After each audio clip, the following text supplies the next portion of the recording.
Permitir a todos.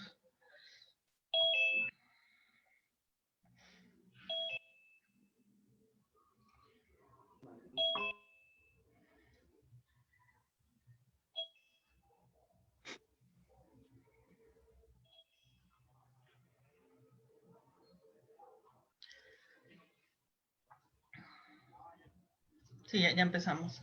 Muy buenas tardes, tengan todos ustedes. Sean bienvenidos nuevamente a nuestro ciclo de seminarios de formación y actualización en QFB, que hace la coordinación de la licenciatura en QFB de la Universidad Autónoma Metropolitana de la Unidad Xochimilco. Pues vamos a continuar con nuestro seminario 5, que tuvimos algunos problemas de conectividad la semana pasada, entonces esta sería la segunda parte. Quedamos al pendiente con, acuérdense que les pedimos 3 registros para la obtención de la constancia, entonces se pidió el primer registro la sesión anterior y en esta sesión pues van a ser 2.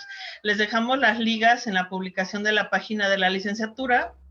En este momento no están activas, se les avisará cuando estén activas para que puedan hacer su registro. También tenemos nuestro canal de Telegram, en donde ustedes pueden seguirnos, ahí también les vamos a compartir tanto las ligas como la información de los eventos que vayamos teniendo. Por favor, las indicaciones de todas las semanas. Hay algunas personas que no son parte de nuestro staff, de nuestro comité organizador, de los estudiantes que nos ayudan, que se dedican a pegar ligas en la página de Facebook. No son parte de nuestro staff, nosotros no cobramos nada. Por si le llegan a dar clic a la liga, de preferencia les pedimos que no lo hagan, no sigan esas ligas, más que las que publica la propia página de la licenciatura en QFB y de los estudiantes que nos ayudan a estar compartiendo la liga. Al parecer hay algunos problemas de que no se activa la liga, entonces pues por eso se las dejamos antes y se las compartiremos en Telegram, pero también se las vamos a compartir en este momento. Los chicos que nos ayudan pues son Itziwari, Denise, Mario, Tarsila, Alejandro, Itziwari, que son los que están compartiendo. De preferencia, pues les pediríamos que no las estén solicitando cada momento, porque también la propia página nos bloquea a nosotros por estar compartiendo las ligas. Estamos dando varias opciones para que no haya problemas en el registro y comprobar su asistencia al evento. Pues sin más, me da mucho gusto tener aquí nuevamente a Federico para que nos comparta la segunda parte de su charla. Gracias, Federico. Buenas tardes. Bienvenido. Hola, ¿qué tal? Buenas tardes. ¿Sí me escuchan? Sí. ¿Sí? Ok, perfecto. Pues obviamente agradezco mucho nuevamente su asistencia y vamos a continuar con la parte que nos había faltado la sesión anterior. Ahora bien, vamos a hacer un pequeño resumen de lo que habíamos visto la vez anterior, recordando nuestro temario. La primera parte que ya habíamos visto era la parte de limpieza y sanitización en la industria farmacéutica. Fue un resumen. Obviamente el tema es muy extenso, sin embargo, por tiempo, pues traté de hacerlo lo más conciso posible para que ustedes tuvieran los fundamentos para continuar con esta sesión. El día de hoy vamos a ver la parte de SARS-CoV-2. Son conceptos muy básicos que nos van a ayudar, obviamente, a comprender la tercera parte, que son medidas preventivas de limpieza y sanitización. Y aquí se van a complementar lo que vimos la clase anterior con lo que vamos a ver el día de hoy. Vamos a empezar con un pequeño resumen de la vez anterior. Para la implementación de un proceso de limpieza y sanitización, pues bueno, nos podemos apoyar en 2 normatividades, la NOM 059 y la 164. Asimismo, tenemos que conocer 3 definiciones para poderlo implementar, que son contaminación, limpieza y sanitización. Recordemos, contaminación existen 3 tipos, física, química y biológica. Por lo tanto, la limpieza nos va a eliminar la contaminación física y química. La sanitización, la contaminación de tipo biológica. Asimismo, tenemos que saber lo que es un detergente. Aquí viene obviamente la definición técnica de lo que es un detergente, sin embargo, nosotros únicamente manejamos la cuestión de que un detergente es una mezcla de tensoactivos. y lo vamos a seguir trabajando de esa manera. Ahora bien, ¿qué es un sanitizante? Para eso tenemos que conocer varios conceptos previamente. La parte que es esterilización, que es la ausencia total de toda forma de vida, es decir, es un absoluto, está o no está estéril, ¿vale? La siguiente definición, que es desinfectante. Es una solución con un principio activo capaz de reducir en un 80% la carga bacteriana y la cual se puede aplicar sobre tejido vivo. Ejemplos de esos tenemos obviamente el alcohol, el peróxido de hidrógeno, el hipoclorito de sodio, el yodo. ¿Qué es un germicida? Pues de acuerdo a la definición de la NMX 040, nos dice que son productos químicos que destruyen una amplia gama de microorganismos sobre superficies o tejidos. ¿Cuántos? No lo sabemos, únicamente nos dice que una amplia gama. Pero a diferencia de lo que son los desinfectantes, esos se pueden aplicar también sobre superficies o tejidos. Con estas definiciones, entonces podemos hacer la acotación de lo que es un sanitizante. Un sanitizante es un principio activo con capacidad germicida capaz de disminuir la carga microbiana en un porcentaje del 99.99% dentro de 30 segundos. Anteriormente ya habíamos visto la importancia de estos tres nueves, ¿no? Es decir, en la cuestión de números muy pequeños, tal vez es muy lógico pensar que una reducción se debe llevar a extremos tan grandes como la reducción del 99.99%. Sin embargo, a números muy grandes, obviamente, y es muy importante, obviamente, este tipo de situaciones. Las características del sanitizante, pues actualmente en el mercado para la industria farmacéutica, pues existen diferentes principios activos, como cuaternarios de amonio de cuarta y quinta generación. Vamos a hacer una anotación importante más adelante sobre ellos. Extractos naturales, peróxido de hidrógeno, dióxido de cloro, que actualmente está en la polémica. También vamos a tocar algo muy básico sobre el mismo, ácido peracético y aldehído. De todos estos principios activos, el que tiene mayor actividad es el aldehído. ¿Por qué? Porque es un agente esporicida. El glutaraldehído al 2% de principio activo con 20 minutos de contacto va a eliminar la cuestión de las esporas. Y si eliminamos esporas, elimina todo microorganismo. Pero bueno, recordemos por qué existe una amplia variedad de principios activos. Pues sucede de que algunos actúan sobre membrana, algunos sobre sistemas de replicación, sobre sistemas enzimáticos o sobre membrana celular. Por eso existen diferentes principios activos por la actividad que tienen. ¿Qué es un rol de sanitizantes?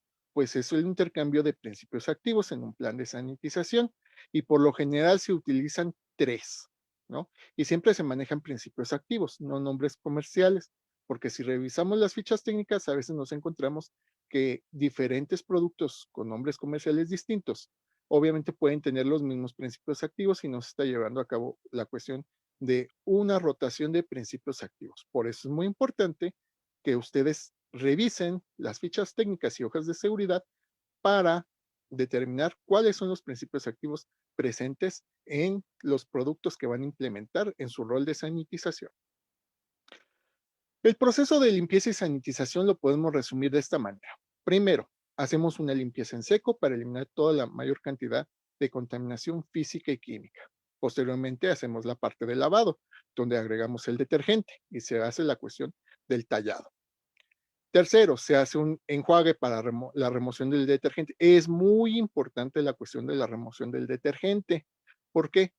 Porque en algunas ocasiones los detergentes pueden inactivar los sanitizantes, ¿no? Después se hace una inspección visual en la cual se determina si es limpio o está sucio. En caso de que esté sucio, se vuelve a hacer el paso 2 y 3 y después se vuelve a hacer una inspección física de manera visual. Si está obviamente limpio, pues aplicamos la parte del sanitizante y debemos actuar dependiendo de las recomendaciones por el fabricante. Posteriormente, después de haberlo dejado actuar, se hace la cuestión de un enjuague. Y aquí nos falta agregar algo muy importante, el paso 7, la parte del secado. Recordemos que todo producto debe de ser secado, porque las condiciones para que un microorganismo crezca es teniendo una fuente de carbono y agua. Con ese pequeño resumen de la primera sesión, ahora vamos a entrar a la parte 2, que es la parte de coronavirus, ¿no? Ahora bien, dentro de la familia Coronaviridae existe la subfamilia Coronavirinae y existen los géneros alfa, beta, gamma y delta. De estos, los más importantes son las familias alfa y beta. ¿Por qué son importantes? Vamos a verlo un poquito más adelante. Primero hacemos la siguiente acotación. La superficie de los coronavirus se caracteriza por proyecciones en forma de picos, que están expuestas por una glucoproteína de alto peso molecular o proteínas spike o S. Esta proteína es muy importante, la vamos a ver un poquito adelante. Su nombre coronavirus, por lo tanto, es dado por esta forma pequeña de corona que presenta a su alrededor al ser vista por microscopía electrónica. En esta imagen podemos ver, obviamente, las características del coronavirus, que obviamente tiene peptómeros de glucoproteínas, que es la proteína S, proteína M, y aquí algo muy importante para nosotros es la parte de envoltura, que eso es una capa lipídica, y vamos a trabajar con ella bastante durante esta sesión. Asimismo, su genoma está formado por una cadena de ARN con polaridad positiva, es decir, es ARN mensajero monocatenario. Recordemos que existen diferentes tipos de virus con la cuestión de material genético de doble cadena, cadena simple, de ARN sencillo, cadena positiva o cadena negativa. ¿Cómo se lleva a cabo la transmisión de los coronavirus? En este caso, pues, más que nada son virus zoonóticos, es decir, pueden transmitirse entre animales y humanos. Aquí tenemos una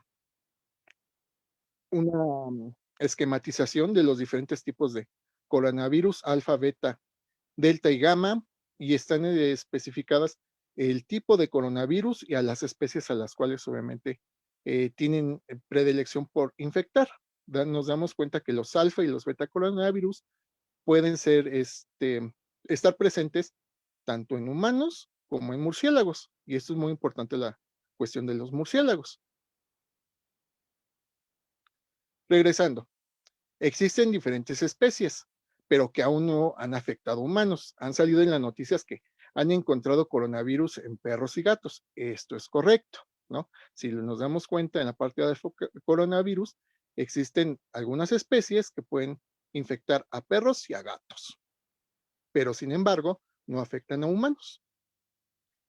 En este caso, retomando esta idea, pues vemos que, por ejemplo, los alfa coronavirus en perros y gatos lo que ocasionan son enfermedades gastrointestinales, pero sin embargo no son transmisibles a los humanos. Y viceversa, los beta coronavirus no son obviamente transmisibles a la parte de lo que son perros y gatos. Estas fake news que han salido de que los gatos y los perros son susceptibles a coronavirus, sí, pero son a alfa coronavirus. Y estos no son transmisibles de humanos a perros o a gatos. Recapitulando, es decir, muchos coronavirus pueden usar a los mamíferos como reservorios o hospedadores intermediarios. En este punto, hay que acotar que en 1960 fue la primera vez que se pudo aislar los coronavirus en los humanos. En ese caso fue un beta coronavirus. De las 6 especies que actualmente se conocen de los coronavirus, solo estas 4 especies que están ahí mencionadas son las que causan enfermedades respiratorias leves a los humanos, hasta hace algún tiempo.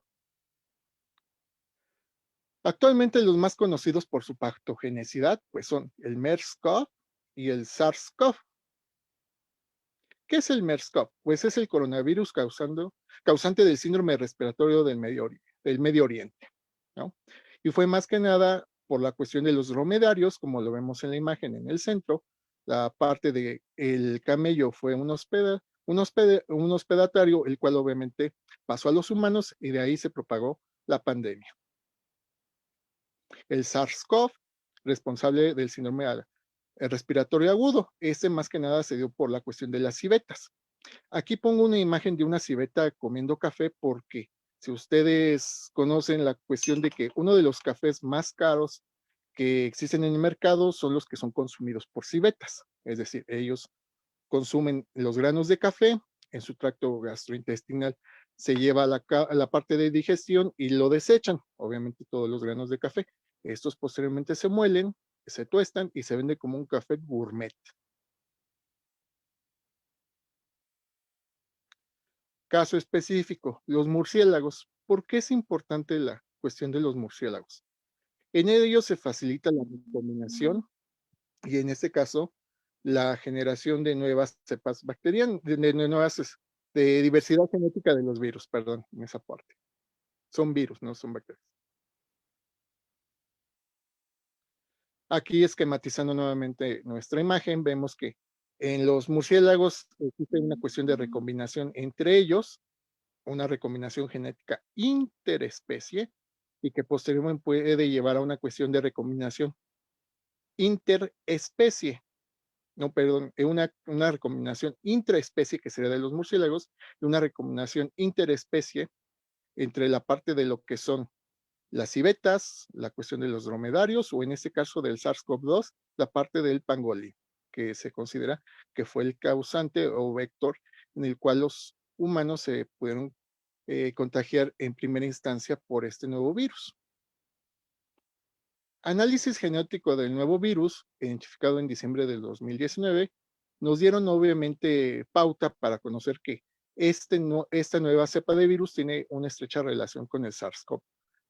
Por lo tanto, la nueva cepa fue denominada SARS-CoV-2. Una de las características que tiene el SARS-CoV-2 es que entra a través de la unión de una proteína de su superficie, es decir, la proteína S que anteriormente vimos, con el receptor AC de la enzima convertidora de angiotensina 2 de la célula huésped. Esto es muy importante porque con sus proteína S puede llegar a este tipo de receptores que se encuentran en sistema nervioso y pulmones. Se ha encontrado que las personas hipertensas, que obviamente tienen una mayor cantidad de receptores, son más susceptibles a esto.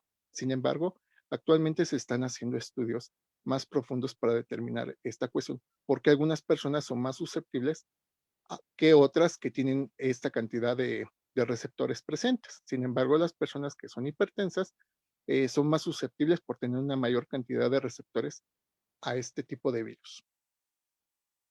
Las proteínas virales no estructurales en este caso, pues tardan aproximadamente una semana en la replicación y transcripción del mismo, una vez obviamente llegando a su receptor.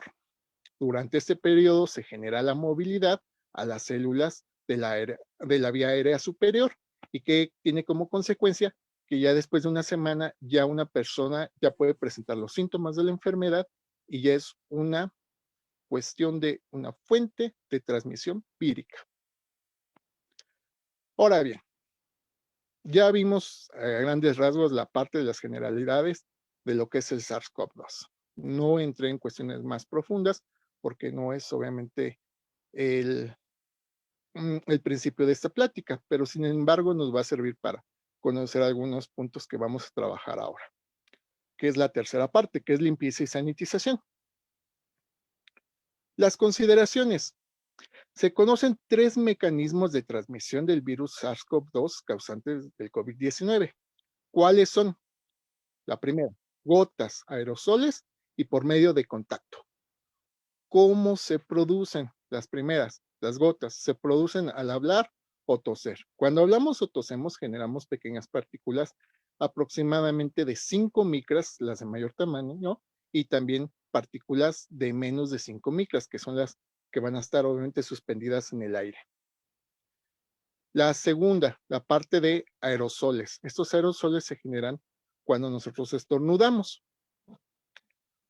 ¿Cuál es la importancia de los mismos? Las partículas mayores de 5 micras, por lo general, después de ser expulsadas, caen al suelo. Pero, sin embargo, partículas menores se pueden mantener en la cuestión del aire y pueden ser un medio de infección.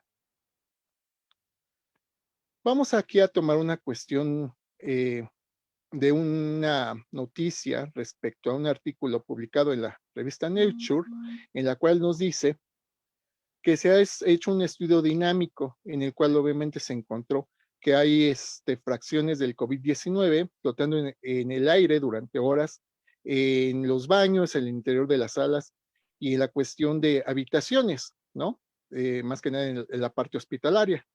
Cabe destacar que la importancia de este estudio que hicieron en la Universidad de Wuhan nos indica que obviamente podemos encontrar partículas de los virus suspendidas y todavía con la actividad para poder infectar aún después de haber pasado varias horas. Por lo tanto, si ya vimos que las formas en las cuales se transmite puede ser por gotas y por aerosoles, ¿por qué es importante la cuestión de usar un cubreboca? En este caso, cubre nariz boca, para evitar obviamente ese tipo de secreciones de tamaños inferiores de 5 micras que en primera instancia pueden ser retenidos por el cubrebocas, no así las de partículas inferiores, pero sin embargo nos van a ayudar obviamente a la cuestión de disminuir la cuestión de contagio, ¿no? Para quien utiliza lentes, sabemos que es muy molesto utilizar el cubrebocas. Una recomendación que yo les hago es de que pueden lavar sus lentes con una solución de detergente líquido, ¿no? Con eso obviamente van a evitar que se empañen sus lentes cuando están usando el cubrebocas. A continuación les voy a pasar un video que encontré en la red. No estoy haciendo promoción de lo mismo. Es la parte únicamente demostrativa porque muchas personas dicen, o nos hemos encontrado que dicen, que el cubrebocas no es efectivo. En esta parte, veamos.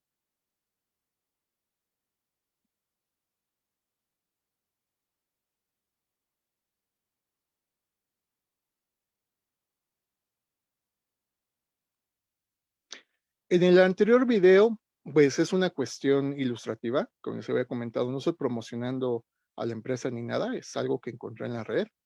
Sin embargo, nos ejemplifica que si ponemos la cuestión de un aerosol sobre la parte de un cubrebocas, pues partículas mayores a 5 micras no van a pasar.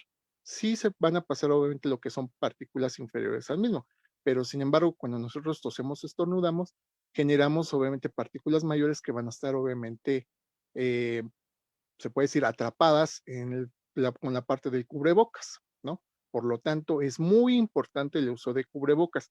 Se ha dicho que no hay evidencia científica que realmente disminuya. Sí, efectivamente, no se ha encontrado tal cual un estudio que lo verifique, pero sin embargo, por un medio físico podemos determinar que el cubrebocas es una barrera física que en primera instancia nos va a prevenir y va a disminuir obviamente la transmisión del virus cuando hablamos o cuando tosemos, ¿vale? Aquí algo muy importante.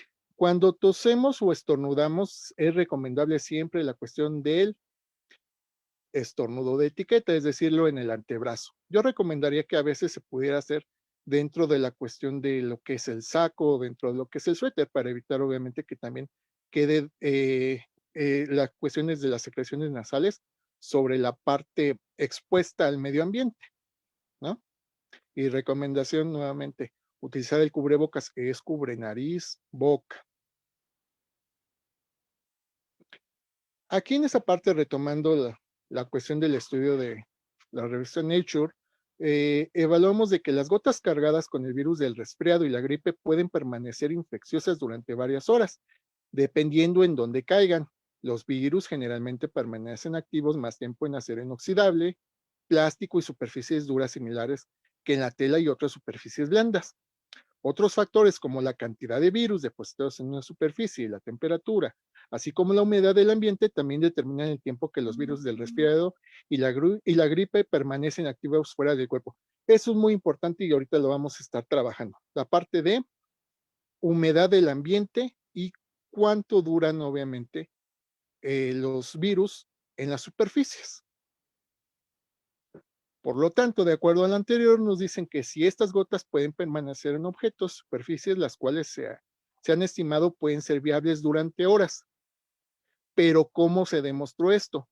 Pues sucede que en el Instituto Indio de Tecnología de Bombay, unos investigadores hicieron la cuestión de un estudio de la supervivencia del SARS-CoV-2 en las superficies.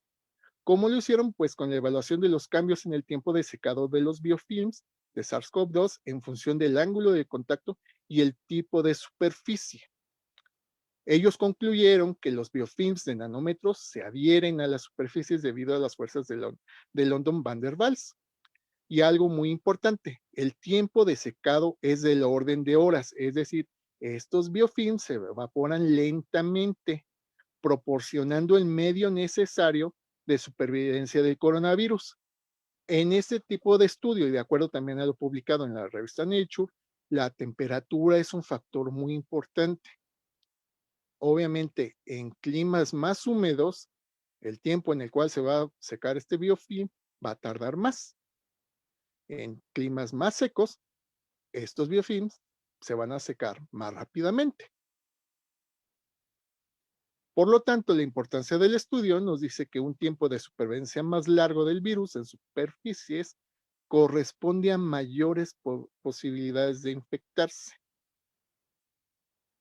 Ahora bien, ¿cómo también se han hecho estudios al respecto?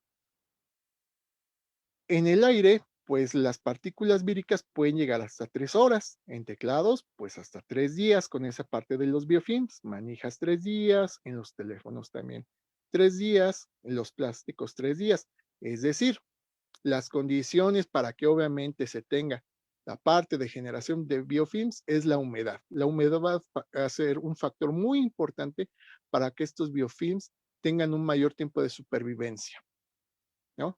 La parte del acero, la parte del papel, inclusive la parte del cobre también no está exenta, también se han encontrado estas partes de estudios, los guantes, los zapatos y la ropa, ¿no? Ahora bien, ya hemos comentado por qué está sucediendo esta situación de la interacción de biofilms con carga vírica y las superficies. ¿Qué puedo hacer al respecto? Pues una limpieza y sanitización. ¿Cómo la voy a hacer? En primera instancia, es muy importante el lavado de manos. Nosotros siempre nos vamos a estar lavando las manos. ¿Por qué? Si tenemos obviamente contacto con superficies donde haya tenido también contacto una persona que padezca de COVID-19, va a dejar obviamente la cuestión de una carga alta, de una alta carga vírica. Por eso es muy importante la cuestión de un lavado de manos. Se recomienda más que nada usar un jabón líquido o pequeños trozos de jabón que sean separados obviamente de la pastilla más grande. ¿Por qué? ¿De qué sirve si utilizamos la pastilla grande que nosotros llegamos, podemos contaminarla y viene otra persona y también llega lo mismo, ¿no? Aunque es poco probable que obviamente se pueda llegar a presentar este efecto, pero es más recomendable utilizar la parte de detergentes líquidos, ¿no? Tallar enérgicamente las palmas. Tenemos obviamente diferentes técnicas para lavar, pero sin embargo nosotros recomendamos que sean por lo menos 20 segundos, sin olvidar obviamente la cuestión entre los dorsos y entre los dedos. Enjuagar completamente. Y algo muy importante, la cuestión del secado, que a veces no se hace hincapié en el mismo, ¿no?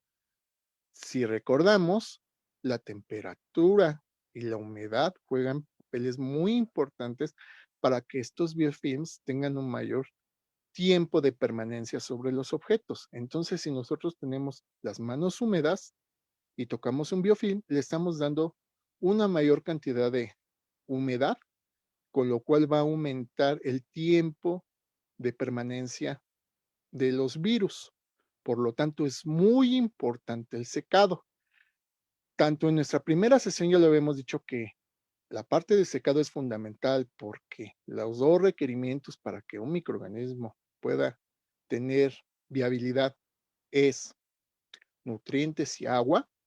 En este caso, vemos que para que se pueda mantener este biofilm con actividad vírica es la humedad uno de los mayores, se puede decir, eh, fuentes necesarias para que continúe viable este biofilm vírico. Por lo tanto, ya vimos obviamente la importancia del lavado de manos. Ahora bien, vamos a ver cómo hacemos el proceso de limpieza y sanitización. ¿Cuáles son los productos idóneos para llevar a cabo este proceso? Recordemos que el SARS-CoV-2 tiene una capa lipídica. Eso es muy importante recordarlo. Los productos autorizados para la eliminación de SARS-CoV-2 fueron obviamente enlistados de acuerdo a la FDA y ellos hacen una cuestión, aquí pongo la referencia de la EP y de la FDA, la cual ellos hicieron una lista de los principios activos que determinaron que tienen una actividad viricida. Entre ellos, los más comunes y abundantes que tenemos son los cuaternarios de amonio. ¿Qué son los cuaternarios de amonio? Son compuestos catiónicos de nitrógeno con carga positiva. Tienen una alta efectividad porque son bactericidas, fungicidas y viricidas. Y ahorita vamos a ver el por qué. Asimismo, existe una clasificación de los mismos. Existen 4 generaciones. La primera generación del cloruro de benzalconio, que fue el primer cuaternario de amonio de ponerse en el mercado y usarlo obviamente en las soluciones del mertiolate, que algunos de nosotros que crecimos durante los 80 no sabemos qué nos dolía más, si el golpe o cuando nos ponían el mertiolate con cloruro de benzalconio. La primera generación, aquí la tenemos nuevamente ejemplificada, que es obviamente un grupo nitrógeno unido a una cadena y un grupo aromático, ¿no? La segunda generación de los cuaternarios de amonio son obviamente el cuaternario de amonio de primera generación, al cual se le agregaron cadenas hidrocarbonadas, en ese caso cloruros de alquil, dimetil, etil, bencil, amonio. Es decir, se tomó la primera generación y únicamente se le agregaron cadenas más grandes. La tercera generación de los cuaternarios de amonio, pues es una mezcla de primera y segunda generación, es decir, ese tipo de soluciones pues mezclan cloruro de benzalconio con los cuaternarios de segunda. Los cuaternarios de cuarta generación ya son cadenas gemelas. En esa cuestión ya no tienen el anillo aromático. ¿Cuál es la importancia de los cuaternarios de cuarta generación? Primero son cadenas lineales, ya no tienen el anillo aromático, tienen una actividad bactericida mayor, tienen una baja espuma y una efectividad en aguas duras, que algo que se veía minorado con el cloruro de benzalconio. El cloruro de benzalconio en presencia de aguas duras se ve inactivado. También existen los cuaternarios de quinta generación, que son mezclas de cuarta generación y de tercera. La importancia que tienen es que tienen alta efectividad bactericida a bajas concentraciones. Asimismo, también existen los cuaternarios de sexta generación. Son de nueva síntesis. En el mercado realmente son pocas las empresas que manejan los cuaternarios de sexta generación por los altos costos. Los más comunes que ustedes van a encontrar y que actualmente les están vendiendo son los cuaternarios de primera generación, lo que es cloruro de benzalconio. Ahorita, pues prácticamente todos están haciendo sanitizantes y están usando cloruro de benzalconio, que es obviamente pues de primera generación, ¿no? Los más efectivos son de cuarta, quinta generación, pero sin embargo son más costosos. Pero también la efectividad bactericida es muy alta. Algo para recalcar es de que todos tienen actividad bactericida, desde la primera hasta la sexta generación, en menor o mayor grado, ¿no?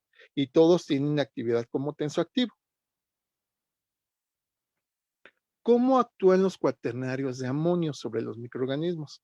Recordemos que la mayoría de los microorganismos tienen una bicapa lipídica que los recubre y los protege, y asimismo tienen cargas negativas en esas capas lipídicas dado por los grupos fosfato. Si recordamos, los cuaternarios de amonio tienen una carga positiva. En consecuencia, la unión de estas cargas positivas de los cuaternarios de amonio con la capa lipídica, que tienen cargas negativas, se unen y hacen una disrupción de membrana, ¿no? Recordemos, el SARS-CoV-2 es un virus con una envoltura lipídica, por lo tanto, los cuaternarios de amonio son muy eficaces para eliminar la parte de los virus. Ok, ya vimos esta parte de sus generalidades, las generalidades del SARS-CoV-2, la parte obviamente de las cuestiones de cómo actúan los cuaternarios de amonio y todo lo demás. Esperemos que hasta el momento no haya dudas. Es un tema muy extenso, pero sin embargo lo he tratado de hacer lo más conciso posible por las cuestiones de tiempo. Ahora vemos las consideraciones generales para la limpieza y sanitización de superficies. Esto lo voy a aplicar más que nada en la cuestión de su vida diaria. Para la industria farmacéutica lo vimos en la primera parte. Ahora lo vamos a aplicar a la vida cotidiana. En la limpieza de superficies no porosas, es decir, toda superficie que no absorbe agua, se debe utilizar un detergente y jabón antes de su sanitización. Es decir, recapitulando la primera parte, primero limpiamos y después sanitizamos. Es importante saber y obviamente llevar a cabo las instrucciones que nos dice el fabricante para usar los productos de limpieza que vayamos a estar usando durante su implementación. ¿Por qué? No se deberán utilizar concentraciones de sanitizantes superiores a las recomendadas. A veces consideramos, bueno, pues agreguemos lo demás, ¿no? Va a desinfectar una mayor cantidad. No, efectivamente no va a tener ese efecto. Se debe de respetar obviamente las diluciones y las concentraciones que nos está haciendo el fabricante. Un ejemplo, si nosotros agregamos altas concentraciones de hipoclorito de sodio al acero comercial, este se puede oxidar.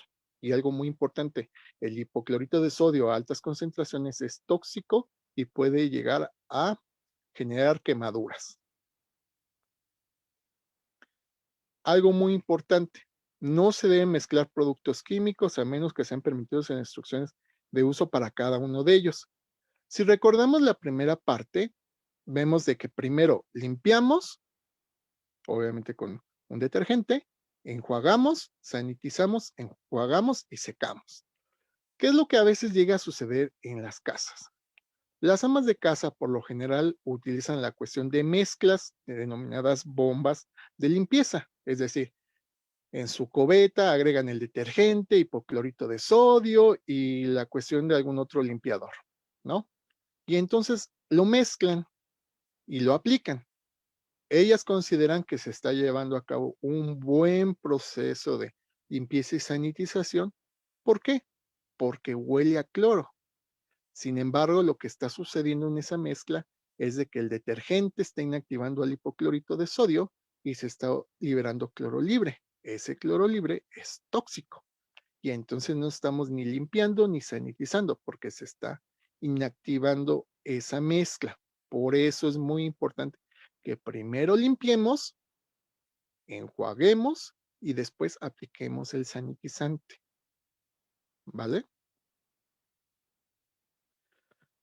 ¿Qué sucede en las superficies porosas? Es decir, superficies que se absorben agua. Ahí se recomienda pues una limpieza en seco y la sanitización con soluciones hidroalcohólicas o con soluciones comerciales que actualmente ya se están vendiendo en spray, ¿no?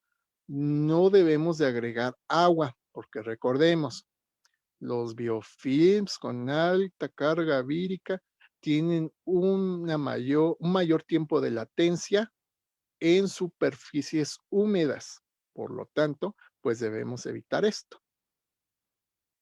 Recordando nuevamente de nuestra sesión 1, el proceso de limpieza y sanitización siempre se va a llevar del lugar menos contaminado al más contaminado.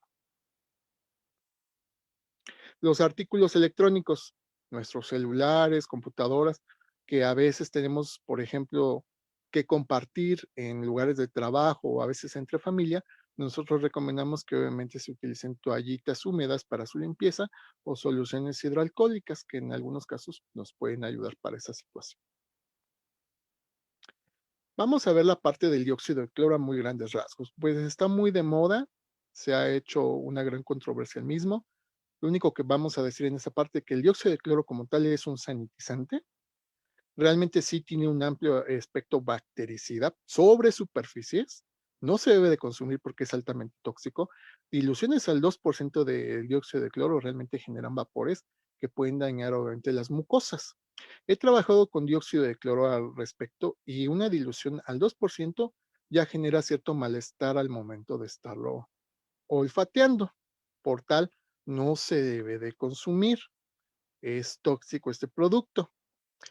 Este se utiliza prácticamente en la industria de alimentos y tiene una desventaja, mejor dicho, dos desventajas. Primero, se inactiva con materia orgánica, es decir, nosotros tratamos de sanitizar una superficie con dióxido de cloro donde no hayamos limpiado bien y tengamos restos de materia orgánica, se va a inactivar muy fácilmente. Y otra cuestión, una vez diluido, la solución es poco estable, nada más tiene 24 horas de vida media una vez preparada la solución. Llegamos a la parte de los tapetes desinfectantes que actualmente también están muy de moda y que están obviamente como una cuestión normativa que les están exigiendo para la reapertura de negocios y todo demás, contar con tapetes desinfectantes. ¿Qué tan efectivos son estos? Recordemos, es muy poco probable que se puedan quedar virus enganchados sobre la cuestión de la superficie de los zapatos, pero sin embargo, pues no hay que hacer una excepción al mismo. Y para tal vamos a ver lo siguiente. Nos hemos topado a veces en nuestra vida diaria con esto, que encontramos un tapete, un cartón y una jerga. Y con eso pues ya consideran que se tienen las medidas de seguridad adecuadas. Lo ideal sería tener algo así, un tapete sanitario con una solución desinfectante y después un tapete en el cual podamos secarnos, ¿no? Aquí hay que acotar algo muy importante. Yo he visto tapetes desinfectantes prácticamente secos y lo recomendable, de acuerdo a lo que vemos en la imagen, es tener una alta dilución del producto que puede impregnar los zapatos, porque de nada nos sirve que tengamos el tapete desinfectante con una solución que no puede impregnar los zapatos. Además, recordemos, el tiempo de acción para que tenga sobre microorganismos es de 30 segundos. Por tal, se debe tener esa consideración, estar durante el tapete mínimo 30 segundos en el cual la solución desinfectante impregne toda la superficie del calzado y posteriormente pasamos a una cuestión de secado. Pero también, ¿qué llega a suceder cuando los zapatos llegan muy sucios? Recordemos que la mayoría de los sanitizantes son inactivados por materia orgánica, ¿no? Por lo tanto, retomando nuestra imagen anterior, vemos que si llega con materia orgánica a la parte donde se encuentra nuestro tapete desinfectante, pues la cantidad de materia orgánica que tenemos en nuestros zapatos puede inactivar la actividad del desinfectante, ¿no? ¿Qué podemos hacer al respecto? Implementar un proceso de desinfección en el cual primero tengamos un tapete para hacer una limpieza en seco y dejar ahí toda la cantidad de materia orgánica, polvo y todo lo que tengamos pegados ahí al respecto, ¿no? Posteriormente pasar a nuestro tapete desinfectante. Nuevamente, nuestro tapete desinfectante tiene que tener una suficiente cantidad de solución para que pueda abarcar toda la superficie del zapato. Estar 30 segundos en él y posteriormente secarse bien los zapatos en un tercer tapete. En la industria farmacéutica existen los tapetes sanitarios que obviamente se tienen un adhesivo en el cual obviamente uno pasa y se va quedando toda la cuestión de polvo o materia orgánica al respecto. Son caros y realmente pocas industrias farmacéuticas lo utilizan. Estos en la cuestión de áreas estériles son obligatorios, ¿no? ¿Qué es lo que podríamos hacer nosotros en este caso? En el número 1, poner nuestro tapete sanitario. En el 2, obviamente, tener nuestra solución sanitizante. En el paso 3, tener un tapete para secado. Aquí es muy importante, en la industria farmacéutica existen tapetes que tienen baja emisión de partículas para, obviamente, evitar de que también sea una fuente de contaminación física. Ahora bien, la cuestión de la ropa. Aún no está claro cuánto tiempo puede sobrevivir el virus en la ropa y en otras superficies más difíciles de desinfectar. Por lo tanto, apenas los investigadores están haciendo pues evaluaciones para determinar la viabilidad de los biofilms en la ropa, ¿no? ¿Y a qué viene esta parte? Si recordamos, al inicio de la pandemia se pusieron muy de moda los túneles de sanitización. Sin embargo, los túneles de sanitización no reducen la capacidad de una persona infectada de propagar el virus a través de gotas o contacto. Recordemos que existen tres métodos, obviamente, de generación de partículas víricas. Es gotas, contactos, o mejor dicho, por gotas, aerosoles o por contacto, ¿no? Por lo tal, cuando nosotros estábamos utilizando los túneles de sanitización, lo único que estábamos era aspersando al individuo con soluciones sanitizantes, en el mejor de los casos, porque se estaba utilizando hipoclorito de sodio, el cual obviamente es tóxico, y no teníamos obviamente la cuestión de una eficacia como tal, ¿no? Por lo tanto, es más efectivo obviamente la cuestión del lavado de manos, usar el cubrebocas y la aplicación de un gel para obviamente poder disminuir los casos de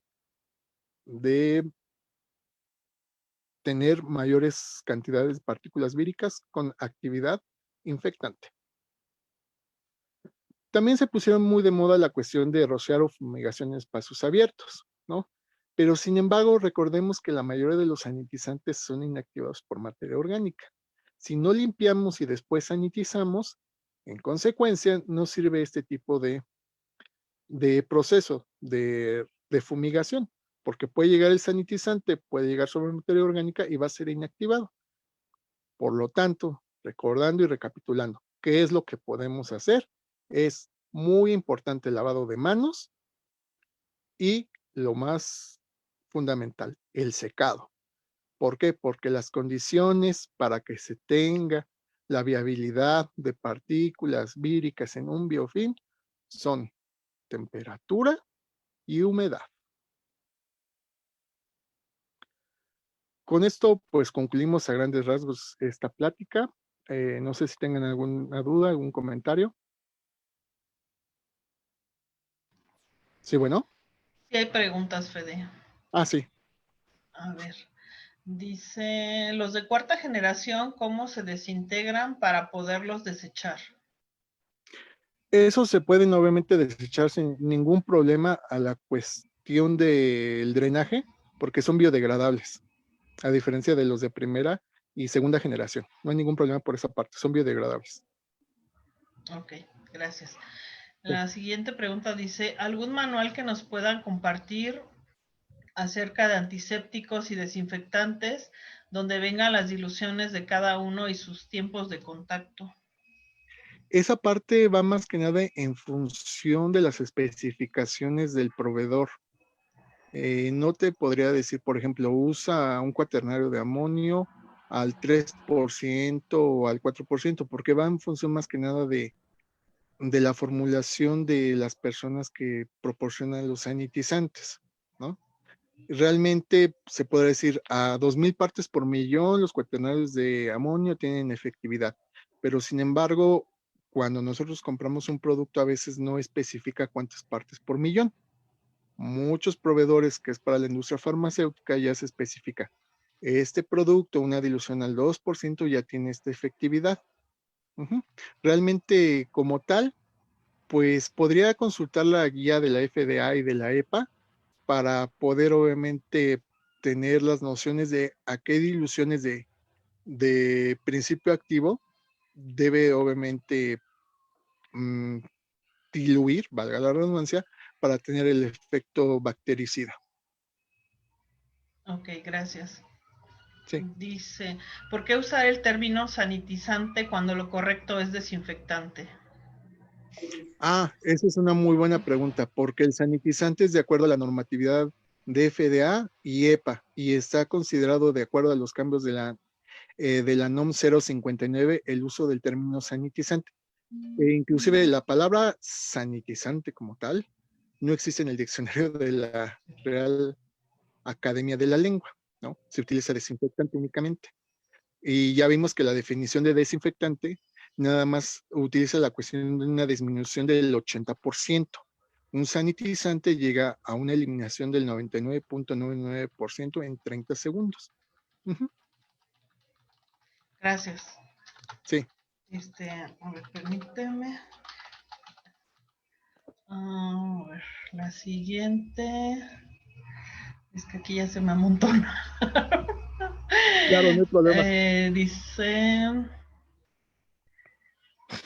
¿qué medidas sanitarias estaría bien implementar que aún no se han implementado en el país?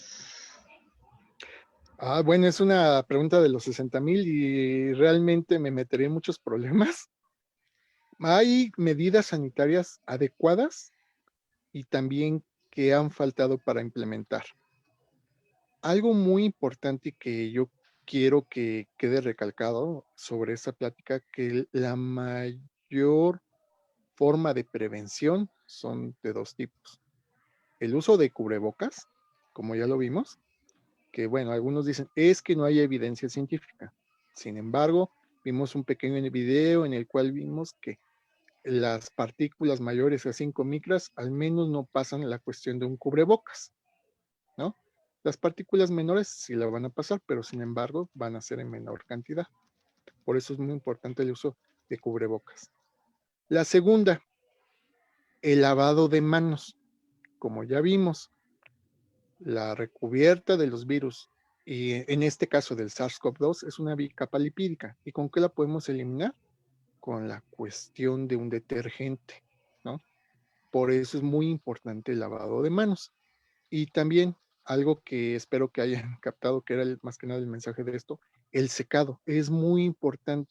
¿Por qué? Porque de acuerdo a los datos que les puse ahí de la Universidad del Tecnológico de Bombay y la cuestión de la revista Nature de Wuhan, determinaron obviamente que los biofilms, obviamente teniendo una mayor cantidad de humedad, van a dar las condiciones para tener partículas virales con mayor tiempo se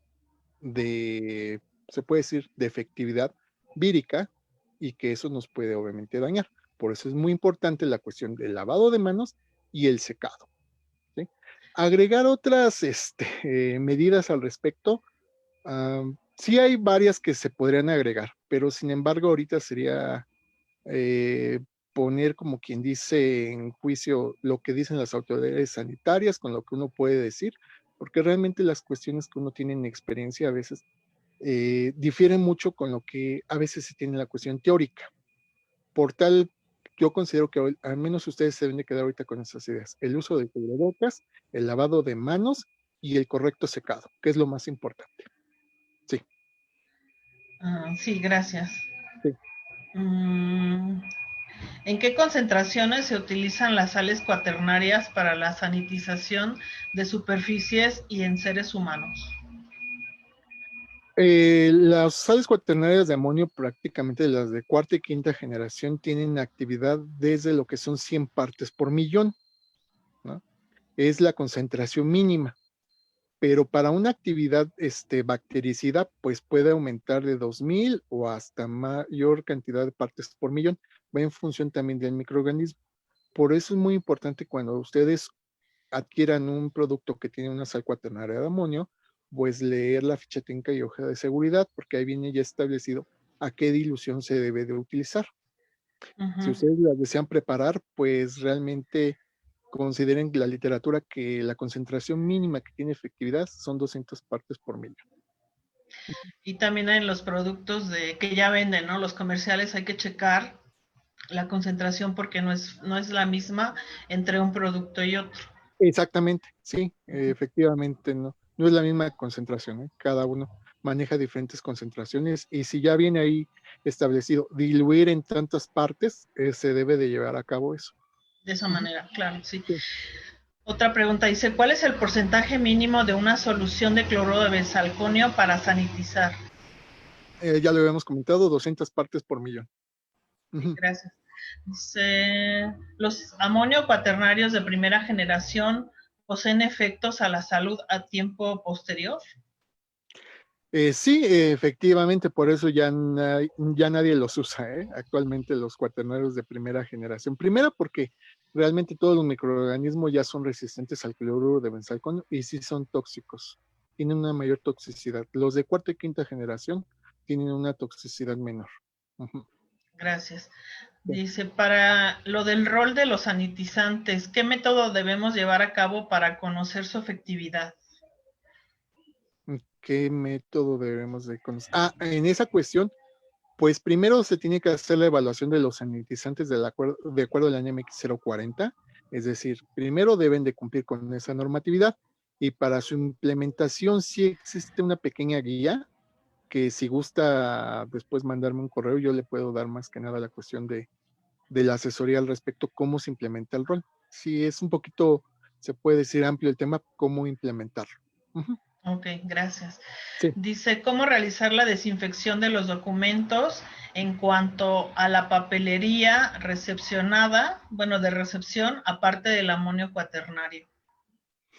En esa parte lo más recomendable sí sería el cuaternario de amonio. No existe algún otro tipo de principio activo salvo la cual podría ser peróxido de hidrógeno para la cuestión de sanitización, pero no es el peróxido de hidrógeno que pueden ustedes conseguir en la farmacia, ¿no? Sino que ya son soluciones que tienen actividad bactericida para esa situación, ¿no? Pero podría ser también el peróxido de hidrógeno, ¿no?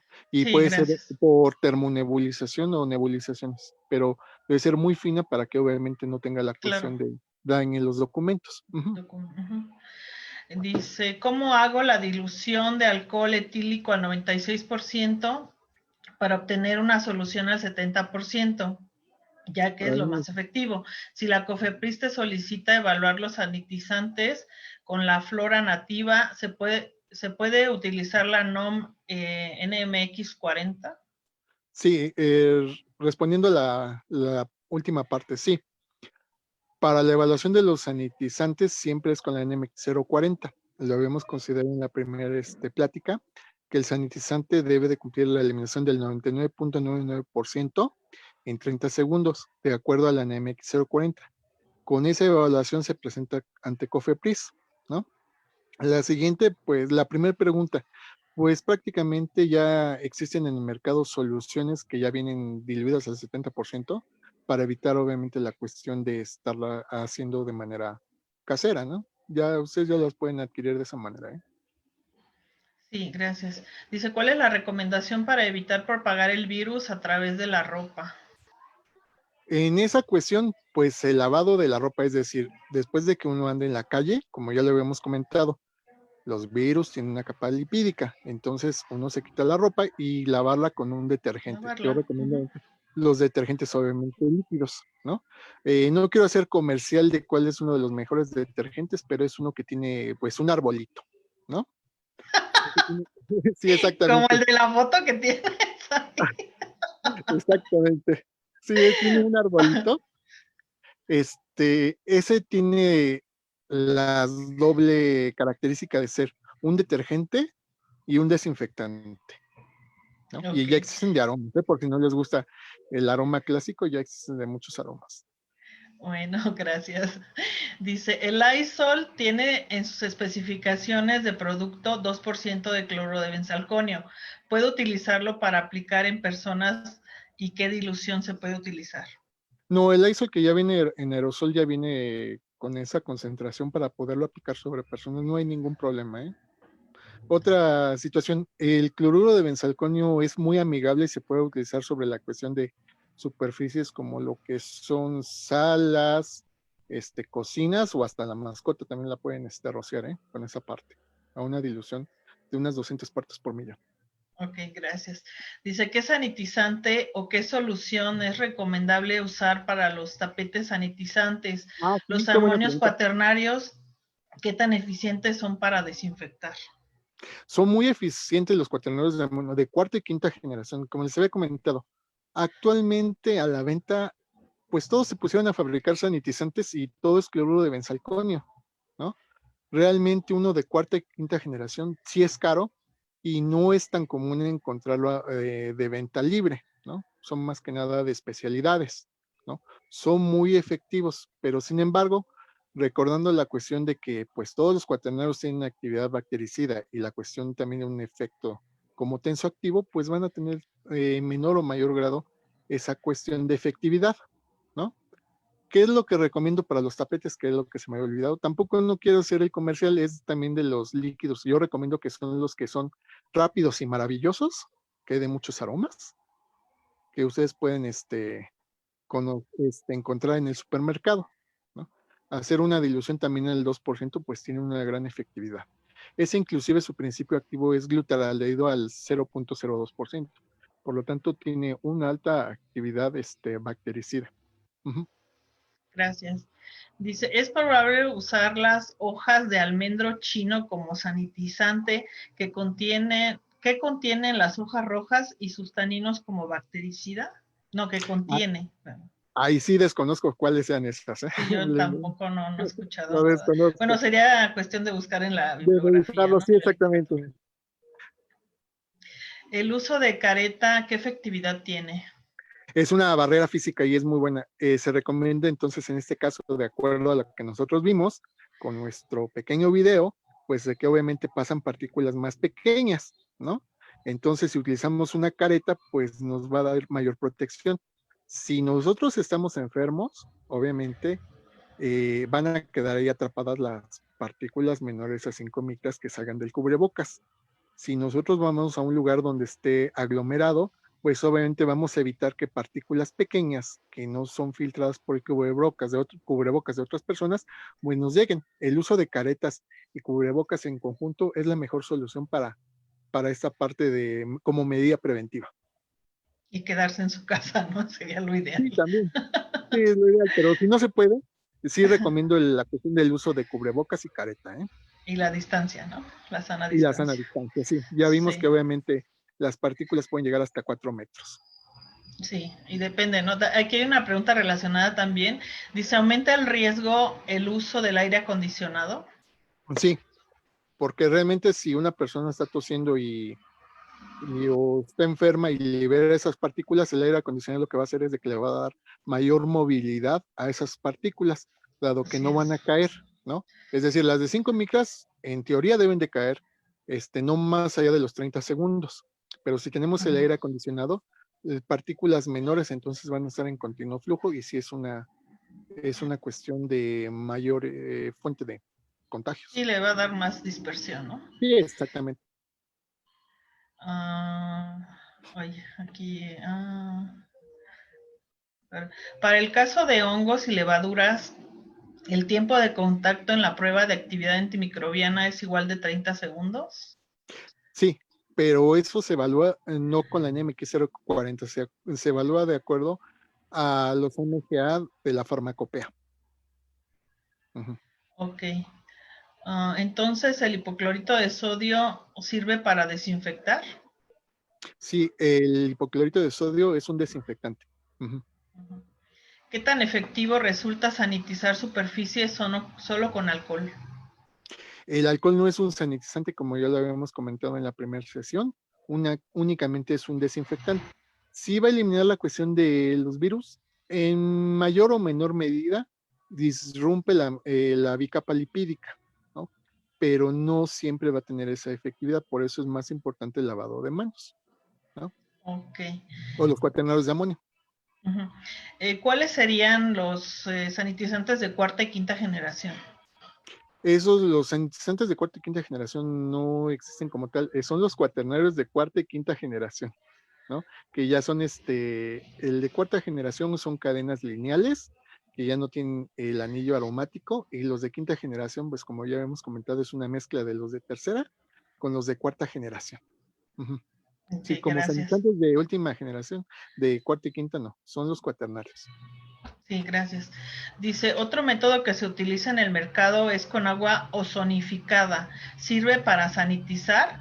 ¿Puedo hacer una mezcla de peróxido, alcohol y amonio para un sanitizante? No, ¿Cómo puedo poner aroma y color en el cuaternario de cuarta generación? Aquí van a hacer una bomba.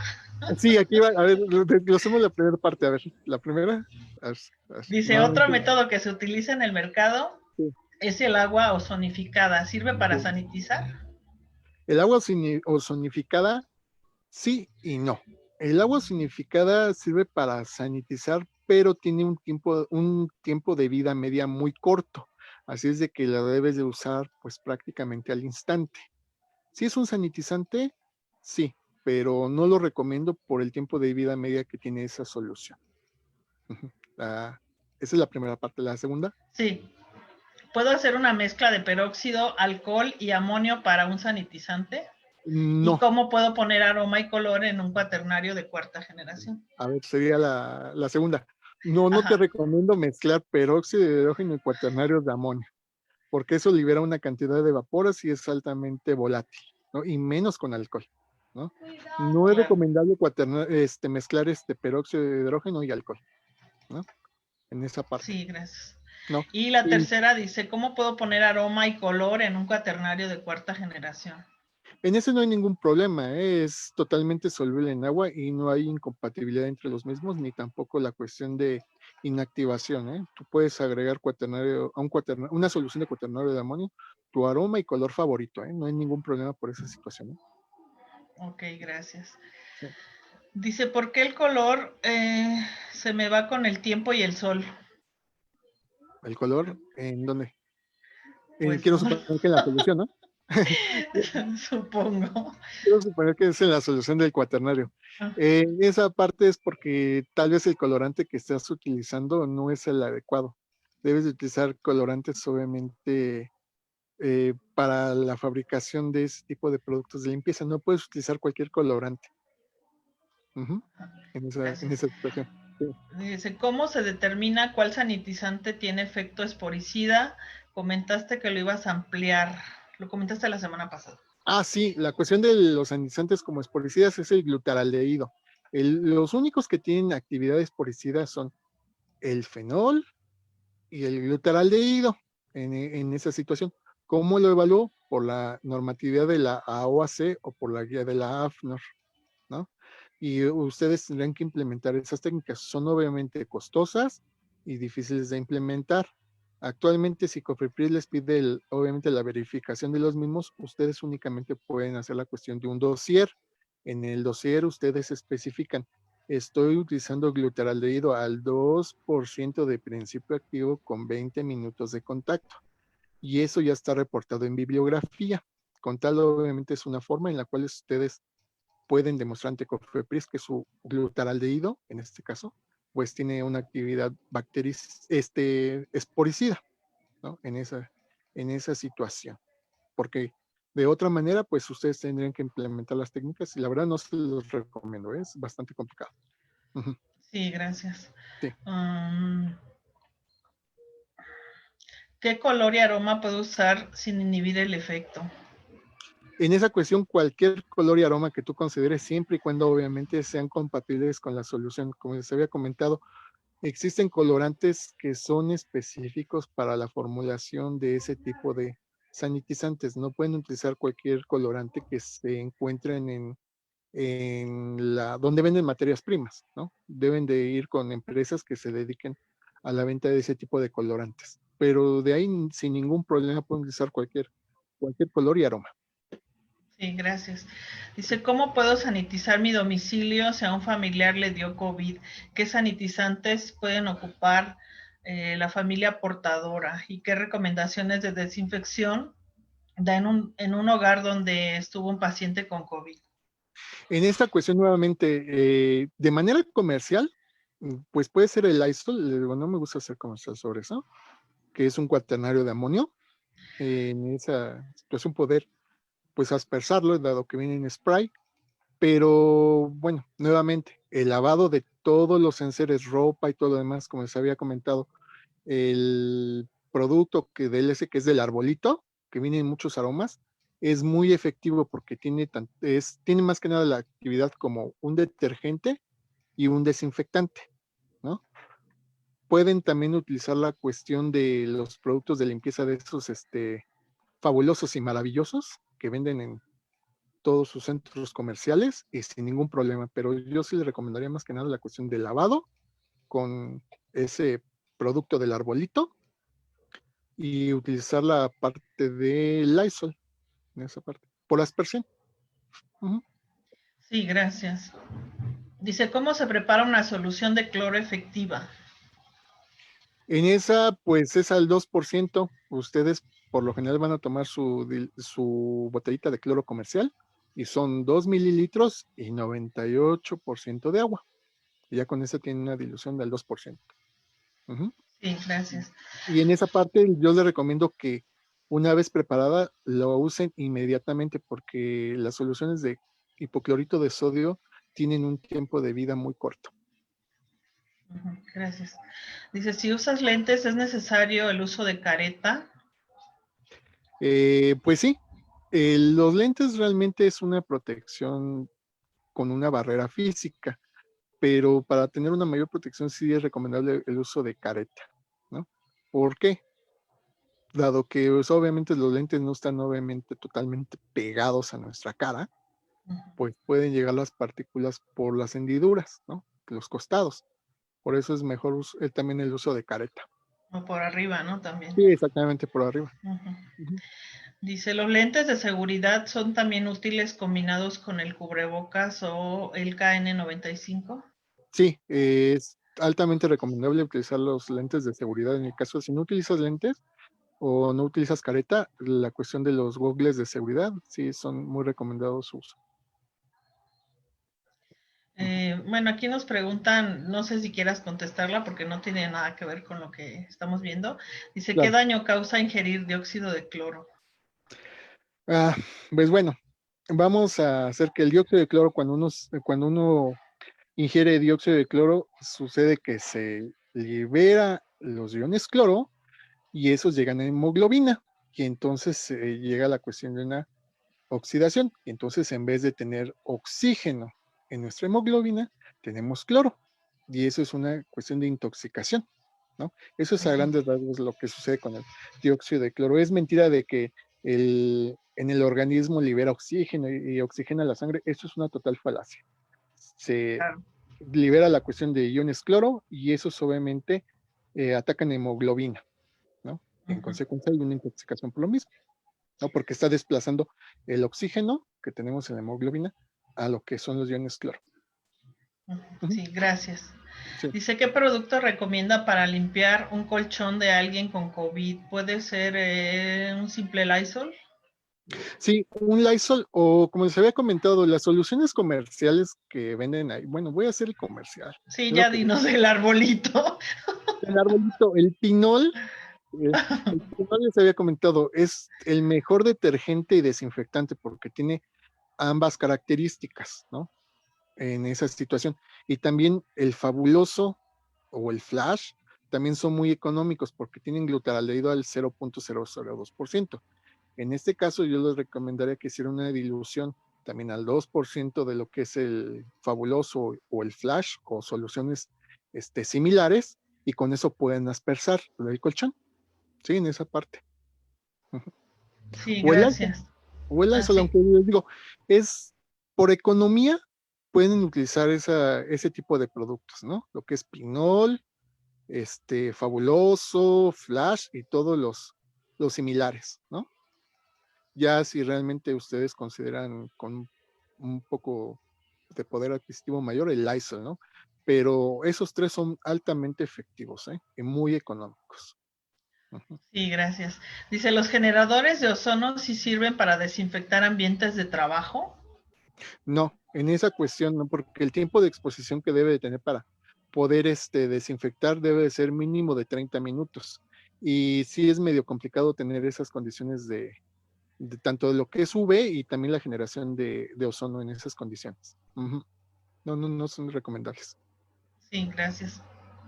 Dice, ¿se puede sustituir o suprimir la utilización del lauril sulfato en los productos de limpieza, ya que comúnmente se usa sosa cáustica, agua, lauril y aroma?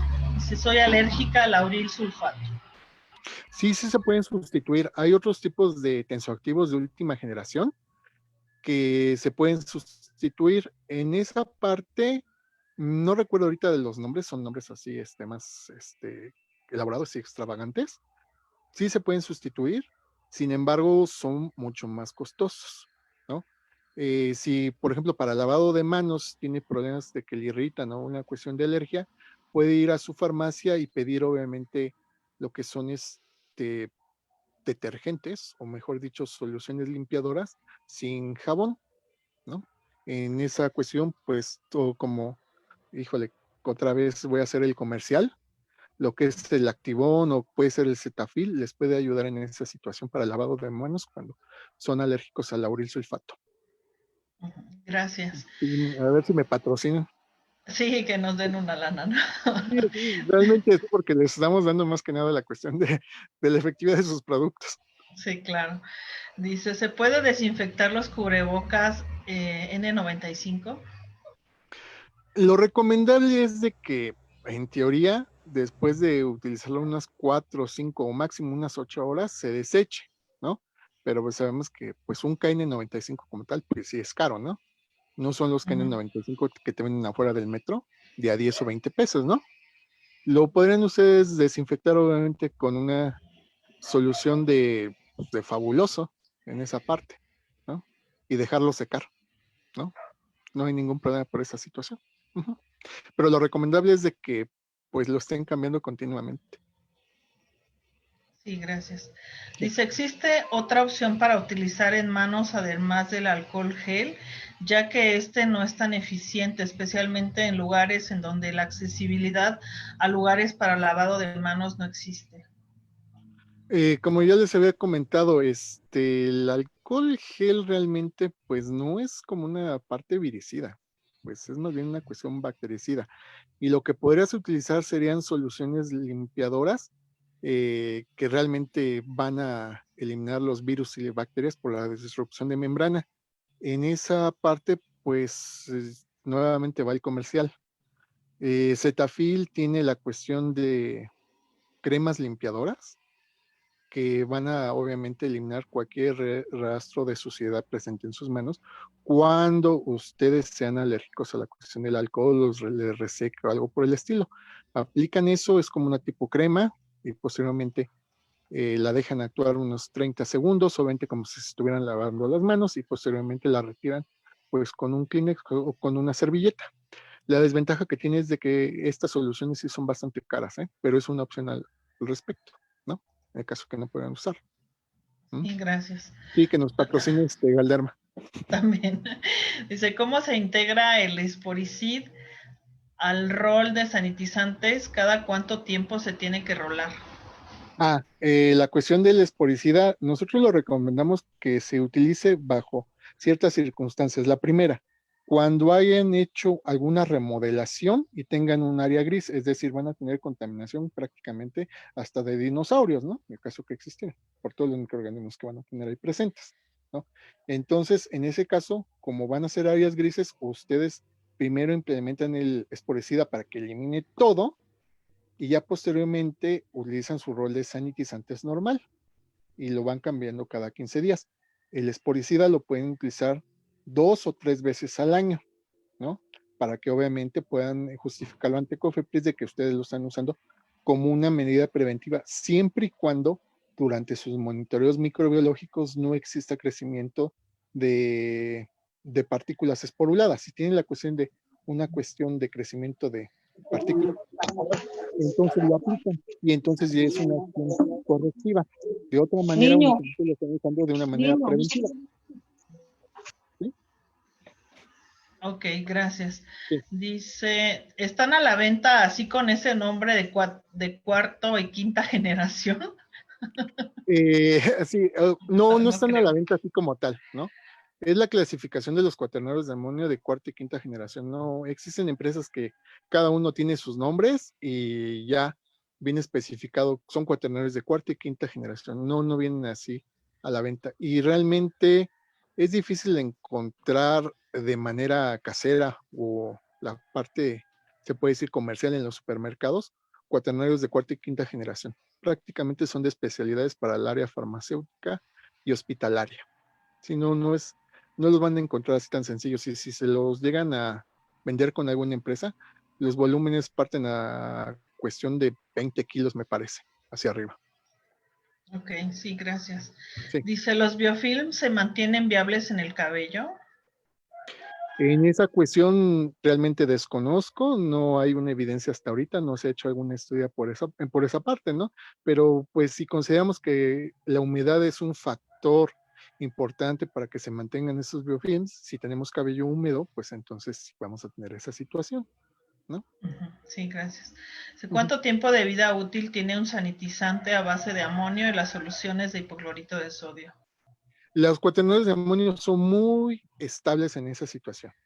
Nosotros hemos hecho estudios al respecto de la estabilidad del mismo y lo mínimo que tiene como tal, una vez ya preparada la solución, son 7 días, pero sin embargo pueden durar más, ¿no? De manera experimental nosotros lo hemos evaluado y mínimo tiene 7 días. De manera, se puede decir, comercial, hay empresas que ya le dan la fecha de caducidad extendida, ¿no? Pero con toda seguridad ustedes pueden preparar una solución y dejarla 7 días. Y no hay ningún problema. La parte de hipoclorito de sodio, ahí sí la cuestión de su tiempo de vida media no excede las 24 horas una vez ya diluido. Sí, Ya gracias. va disminuyendo la efectividad conforme pasa el tiempo. Sí, gracias. Dice, las moléculas del jabón desnaturalizan las partículas de la proteína del COVID. Desnaturalizan la capa lipídica, no las proteínas, ¿no? La capa lipídica, porque si recordamos, obviamente la capa del COVID está formada por la cuestión lipídica, ¿no? Y el detergente, pues obviamente puede eliminar esa capa lipídica en esa parte. Por eso es muy importante el lavado de manos. Constantemente. Sí, O exactamente, después de constantemente. agarrar algo, ¿no? Del dinero, Exactamente, subirse al micro, cosas así. sí, exactamente. Ajá. Ahí pues voy a hacer una acotación, como ya lo habíamos comentado, no es tan fácil lavarse las manos con tanta frecuencia cuando uno anda en la calle, ¿no? Si no pueden usar el gel, y obviamente, como les había comentado, lo más importante es la parte del secado, pues quien pueda hacer el esfuerzo, pues sí puede comprar las soluciones que son detergentes en crema, ¿eh? En esa situación. Les digo, sí son caros, pero a la larga sí tienen la cuestión de una efectividad de limpieza y no les va a dañar y irritar sus manitas, ¿eh? ¿No? Bueno, Sí. gracias. Dice, recomendaciones para las precauciones y la frecuencia de desinfección de los vestidores en las industrias. En esa cuestión nosotros recomendamos la parte de usar cuaternarios de amonio, en este caso pues, serían de cuarta y quinta generación. Les digo, no considero los de primera generación porque realmente no son tan efectivos y realmente sí tienen una toxicidad pues considerable, ¿no? Los de cuarta y quinta generación son menos tóxicos. El tiempo en el cual ustedes tendrían que estar obviamente limpiando, sanitizando, pues sí serían unas 4 horas, ¿no? Porque ya vimos que obviamente los virus pueden permanecer hasta pues varios días, ¿no? Pero pues 3 horas creo que sería lo más indicado para poderlos eliminar, ¿no? Ujú. Ok, sí, gracias. Dice, si checamos a un paciente con COVID fuera, con solo cubrebocas y careta, ¿es suficiente? Soy enfermera y el área sospechoso a COVID está fuera. Está fuera. En esa cuestión sí, la cuestión, ahí yo recomendaría el uso de cubrebocas, gogles y careta, ¿no? Para tener la mayor cantidad de barreras físicas para evitar que se pueda propagar. Y el uso de guantes. Claro, sí. Dice, ¿de qué marcas comerciales, no, de marcas comerciales, qué porcentaje nos da una solución eficaz para desinfectar? Ay, ahí sí, sinceramente, pues no quiero mencionar marcas comerciales al respecto, pero por lo general, ustedes sigan las recomendaciones que vienen en las etiquetas de sus productos de limpieza que adquieran, ¿no? En esa parte, porque cada uno maneja concentraciones distintas. Sí, gracias. Dice, ¿puedo desinfectar el N95 con cuaternarios de amonio? Sí, sí lo puede desinfectar sin ningún problema. Dice, al desinfectar el N95, ¿cuántas veces se puede utilizar después de desinfectarse? Esa es la pregunta de los 60,000, porque realmente nosotros consideramos de que cuántos residuos nos va a estar eliminando el cuaternario de amonio, ¿no? Los N95 también tienen un tiempo de vida media, ¿no? Como les había comentado, no excede de allá de las 8 o 12 horas. Por lo general es recomendable estarlos cambiando. Pero si obviamente no se puede, pues poderlos sanitizar con un cuaternario de amonio, pues les va a aumentar pues tal vez unas 3 veces más ese tiempo, ¿no? Pero sí se recomienda más que nada el cambio del producto, ¿eh? Y aparte porque no es recomendable estar expuesto a la inhalación de los cuaternarios de amonio, ¿no? Porque Claro. se pueden estar ahí concentrando, o mejor dicho, se están concentrando y posteriormente uno los está inhalando. Uh-huh. Sí, gracias. Dice, ¿qué opinión le merece la filiferina? ¿En qué superficie se puede utilizar? La filiferina es un extracto cítrico, bueno, es un extracto, perdón, que está en conjunto con un extracto cítrico, es una mezcla, y eso se puede utilizar pues prácticamente sobre cualquier tipo de superficie, ¿eh? Sí, he trabajado con las mezclas de filiferina y extractos cítricos y sin ningún problema. Son muy amigables obviamente con el medio ambiente y pueden utilizarse sin ningún problema sobre superficies porosas y no porosas. Uh-huh. Dice, los cubrebocas de tela, ¿qué tan seguros son y cómo se deben de desinfectar y cada cuándo es recomendable cambiarlos? Los cubrebocas de tela tal cual, yo no los recomiendo por el tipo de poro que tienen. Si vimos el pequeño video, lo recordamos, ahí están utilizando un material que evita la cuestión de filtración de partículas de tamaño mínimo de 5 micras, ¿no? Obviamente los cubrebocas de tela que se consiguen pues ahorita prácticamente en la esquina, el tamaño de poro es más grande, entonces sí pueden pasar esas partículas, ¿no? Lo recomendable pues es utilizar los cubrebocas pues KN95, aunque sabemos que son caros, o mínimo los quirúrgicos, ¿no? En esa situación. Lavarlos, Uh-huh. pues obviamente al lavarlos va a tener un desgaste físico y también va a dar la cuestión de que va a haber pues fisuras que tal vez nosotros no las veamos a simple vista, pero que sin embargo, pues obviamente va a ser una mayor fuente pues, de contagios, ¿no? Porque pueden ingresar partículas más grandes. Lo recomendable es de que sí cambien, mejor dicho, sus cubrebocas con mayor frecuencia y en esta situación, pues tratar de conseguir cubrebocas pues quirúrgicos o una KN95, ¿no? Más que nada, Uh-huh. sabemos que hay cubrebocas muy bonitos hasta ya con bordados regionales y todo lo demás, pero sin embargo no es el tipo de tela indicado para poder usar y hacer una cuestión preventiva. Claro, sí. Dicen, ¿cuánto tiempo actúan los sanitizantes sobre las superficies rociadas? Un ejemplo, después de rociar los artículos, ¿en cuánto tiempo puedo ya subirlos al vehículo? Un sanitizante como tal debe de cumplir la cuestión de la eliminación del 99.99%, inclusive la disrupción de membrana, a los 30 segundos, es decir, uno lo aplica y obviamente a los 30 segundos uno ya lo puede subir al vehículo, ya puede usarlo sin ningún problema. Son 30 segundos. Inclusive los sprays que vienen de esas marcas comerciales están consideradas que deben de eliminar los microorganismos a los 30 segundos, porque deben de cumplir la NMX 040. Sí, gracias. Dice, ¿el alcohol al 70% con agua destilada y glicerina son eficaces para limpiar superficies? Para limpiar superficies y desinfección, sí. Como sanitizante, como tal, no. En esa parte. Una cuestión también para las personas que tienen problemas de usar alcohol y que se les reseca las manos, esa es una buena formulación, ¿eh? Alcohol y glicerina. Sí, claro. Para que no se hagan manos de viejito. Exactamente. Uh-huh. Sí. Sí, alcohol y glicerina. Dicen que si les puedes compartir tu correo para que puedan realizarte consultas. Ah, sí, claro. Mi correo es Federico FZ, FZ@gmail.com. Uh-huh. Repito nuevamente, es Federico, F de foco, Z de zapato, otra vez F, otra vez Z, @gmail.com. Sí, gracias.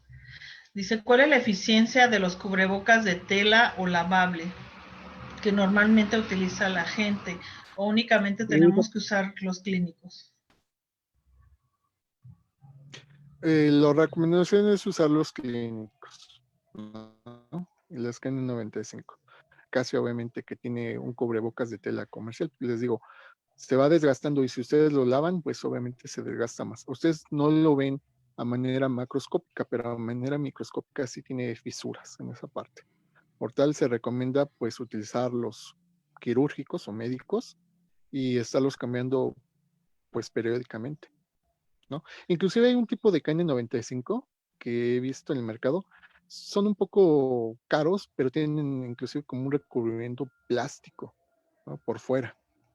Eso pues tienen en teoría mayor bioseguridad. Sí, gracias. Dice, ¿cuál es la eficiencia de los, no sé ya? ¿El ácido paracético tiene funciones poricida o solo los glutaraldehídos? El ácido peracético también tiene una actividad esporicida, pero a concentraciones muy altas. Y si es muy difícil trabajar con glutaraldehído, es mucho más difícil trabajar con ácido peracético. Como les había comentado en la primera sesión, es el ácido que de las películas, que donde cae, pues prácticamente desintegra todo, ¿no?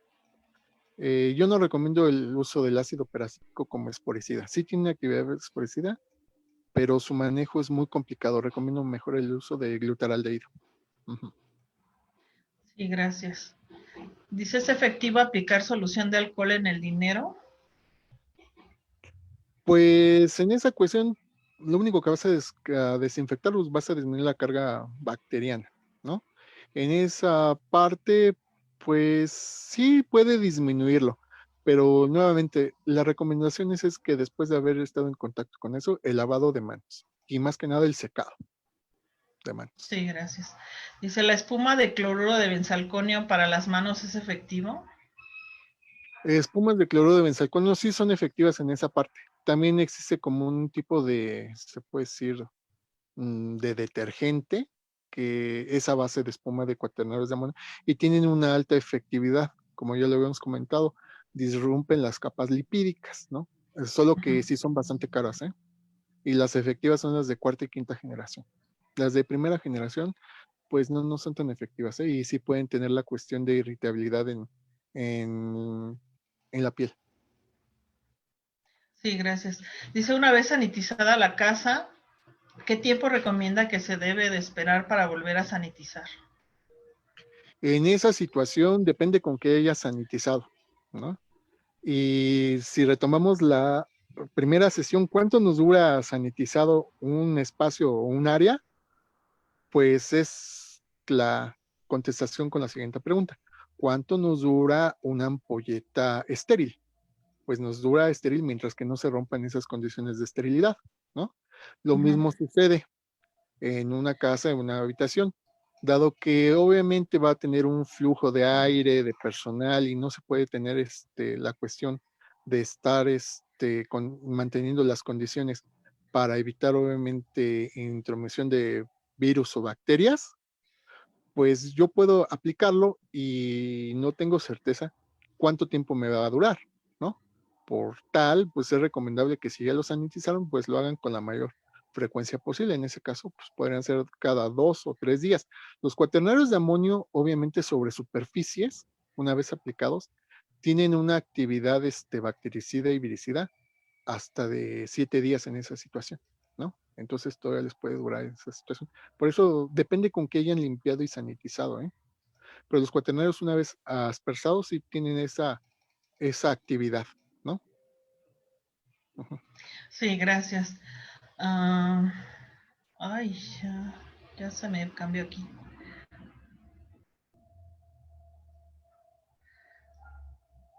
Ay, no sé qué hice. Dice, ¿podría sanitizarse el cubrebocas N95 bajo la luz UV? Sí se puede sanitizar en esa cuestión, pero mínimo debe de estar unos 30 minutos bajo la luz UV, mínimo, 30 minutos. Y además, ¿quién tiene luz UV? Y exactamente. No, los venden inclusive como, bueno, esterilizadores caseros, ¿eh? En esa Yo no situación. los he visto. Yo Bueno, pero todavía bueno. tengo uno, con eso esterilizaban mamillas y toda la cuestión de para los bebés. Anteriormente los Ah, vendían ok. hace mucho tiempo, sí. Ok, sí, gracias. Dice, los cubrebocas quirúrgicos, ¿cuánto tiempo se pueden utilizar? En esa cuestión, pues máximo 8 horas, ¿no? Y en el cambio, en el caso de que se moje, obviamente con la cuestión del sudor o algo por el estilo, pues es cambiarlo inmediatamente, porque ya hemos considerado que con la humedad es una fuente, obviamente, en la cual los biofilms van a permanecer más tiempo. Por eso, si nosotros sanitizamos nuestro cubrebocas, debemos esperar a que se seque totalmente. Sí, gracias. ¿Cuál es la forma correcta de ponerse el cubrebocas quirúrgico? ¿El azul intenso va hacia afuera? Sí, el intenso va hacia afuera en esa parte. Inclusive, esa es una pregunta también bastante recurrente porque ¿cómo me lo pongo? Actualmente los cubrebocas tienen unas, se puede decir, pues las asas, que es con lo que se pone hacia las orejas, y esas asas deben de quedar perfectamente hacia adentro. Si quedan hacia afuera está mal. Dice, ¿es recomendable usar una mezcla de cloruro de benzalconio de cuarta generación y glutaraldehído? Si hay productos de cloruro de benzalconio con glutaraldehído, son muy caros, sí tienen una alta efectividad en esa parte, y son estabilizados. De manera casera, no los recomiendo. Únicamente se utilizan en la cuestión de hospitales y el área farmacéutica. Sí, pero sí se pueden utilizar esa parte. Y son altamente efectivos, ¿eh? Sí, gracias. Y Dice, caros, ¿eh? después de... Aparte, Perdón. y caros. Y caro, sí, claro. Dice, ¿y después de hacer el lavado de cubrebocas de tela, se puede lavar en una solución de vinagre con agua? No, la cuestión del vinagre obviamente tiene la cuestión de dañar los tejidos. Nunca se debe de hacer esa situación. Yo les recomendaba, si van a lavar sus cubrebocas, nuevamente va el comercial, utilicen el producto del pinito, ¿no? Como les había comentado, ya la marca del pinito ya tiene productos de diferentes aromas, por si no les gusta el aroma clásico, ya tienen esa parte, ¿no? Uh -huh. Si lo van a lavar, úsenlo también con la cuestión de un detergente líquido. Y si pueden, pues con el detergente del piñito. Ok. Con Dice, ¿qué eso es no lo se más... necesita. Perdón. Sí, no, perdón, sí. Dice, ¿qué es lo más recomendable para limpiar los lentes luego de salir a la calle? En esa cuestión yo recomiendo que los laves perfectamente con detergente líquido, con esos desengrasantes, para poder obviamente eliminar todo rastro que tengas ahí de lo que puedan ser bacterias o virus. En esa parte y hay un plus, si tú los lavas antes de ponerte el cubrebocas, obviamente vas a evitar que se te empañen, Uh porque a veces -huh. no nos gusta usar los cubrebocas que nos usamos lentes porque eso nos empaña, pero si los lavamos con un detergente líquido o una solución de Fabuloso o Flash, obviamente evita que se empañen los lentes. Sí, gracias. Muy buena sugerencia. Dice, ¿cómo sabemos que es de cuarta o quinta generación? En esa cuestión viene establecido en la etiqueta. Tienen obviamente establecido que los de cuarta generación son cadenas lineales, como les había comentado.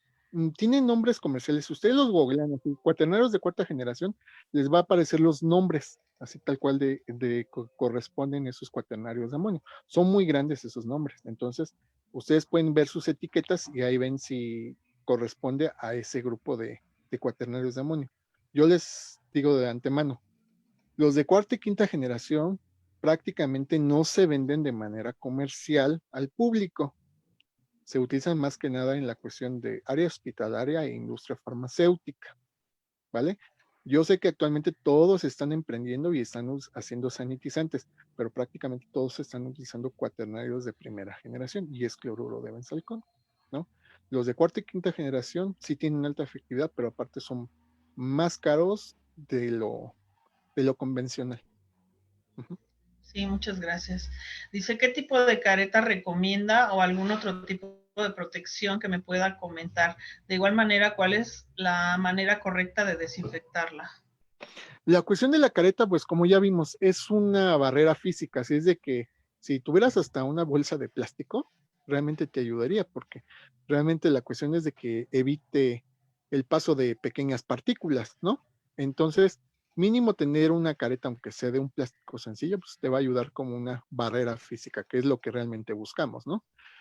Actualmente mucha gente por esa cuestión de desinformación trata de venderte caretas con la cuestión de plásticos calibre DN nomenclatura, pero recordemos algo básico, es únicamente una barrera física, ¿no? Ujú.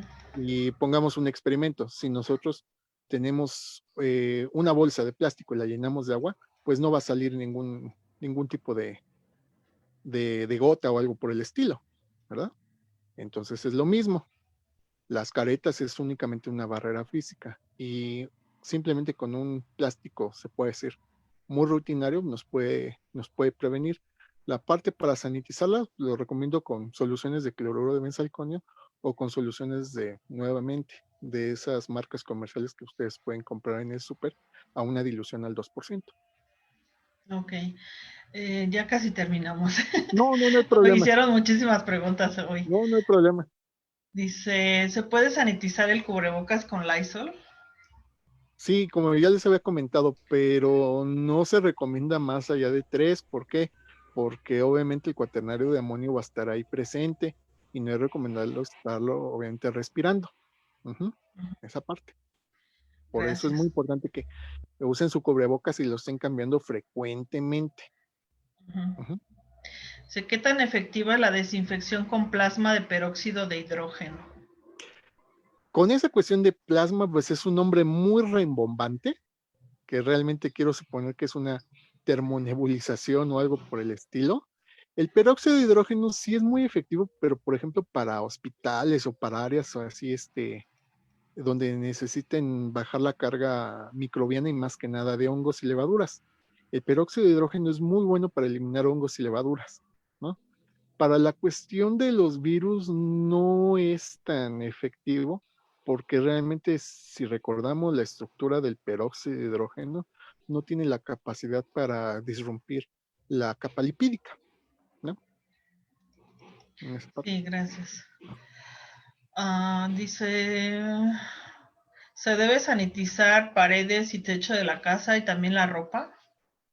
En esa cuestión, más que nada yo recomendaría la ropa, ¿no? Y todo lo que tenga en contacto con esa situación. Porque paredes y techo, pues salvo que hayan tenido algún enfermo con COVID, sí es recomendable hacerlo. Si no tienen esa situación, pues no. Lo que sí es recomendable, pues es el lavado de la ropa de calle, ¿no? Porque cuando nosotros andamos en la calle, pues sabemos que estamos expuestos a esas pequeñas partículas.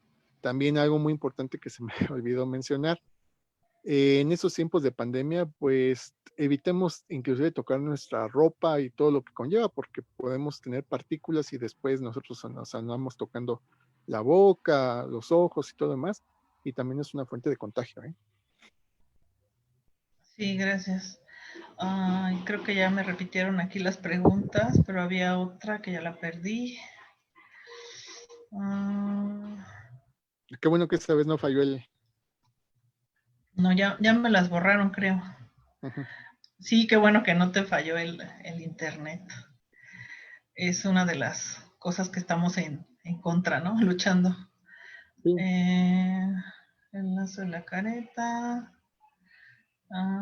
Creo que ya. Ay. Al cloruro de dodecil dimetilamonio, ¿en qué clasificación entra? ese entra en el de segunda generación. Ok, pues creo que ya son todas las preguntas que tenemos hasta el momento. Este, que si podrías repetir el nombre del químico para lavar las manos para las personas más susceptibles. Ay, bueno, en esa parte yo les recomendaría utilizar bueno, hay dos, uno que es en seco y otro que es con agua. El que es en seco es el Activón, que es un detergente con un pH ligeramente ácido, es a base de ácido láctico, es un muy buen desinfectante. Y el otro que es en seco es el Cetaphil, ¿no? Ese es como una crema, ustedes la pueden utilizar sobre sus manos y ya posteriormente nada más la retiran con una servilleta, no Sí, hay ningún problema. gracias. Nada más la cuestión de que, pues sí les comento, si pueden hacer el esfuerzo de comprarlo, pues sería lo ideal, aunque sí son bastante caros, ¿eh? Claro. Aquí comentan que sí, entonces es mejor utilizar el óxido de etileno que el peróxido de hidrógeno.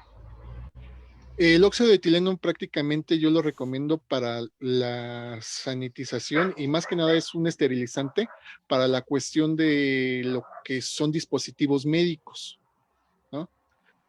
Así estar haciendo el uso de el óxido de etileno para áreas y todo demás no es recomendable. Es únicamente como un esterilizante y es para dispositivos médicos.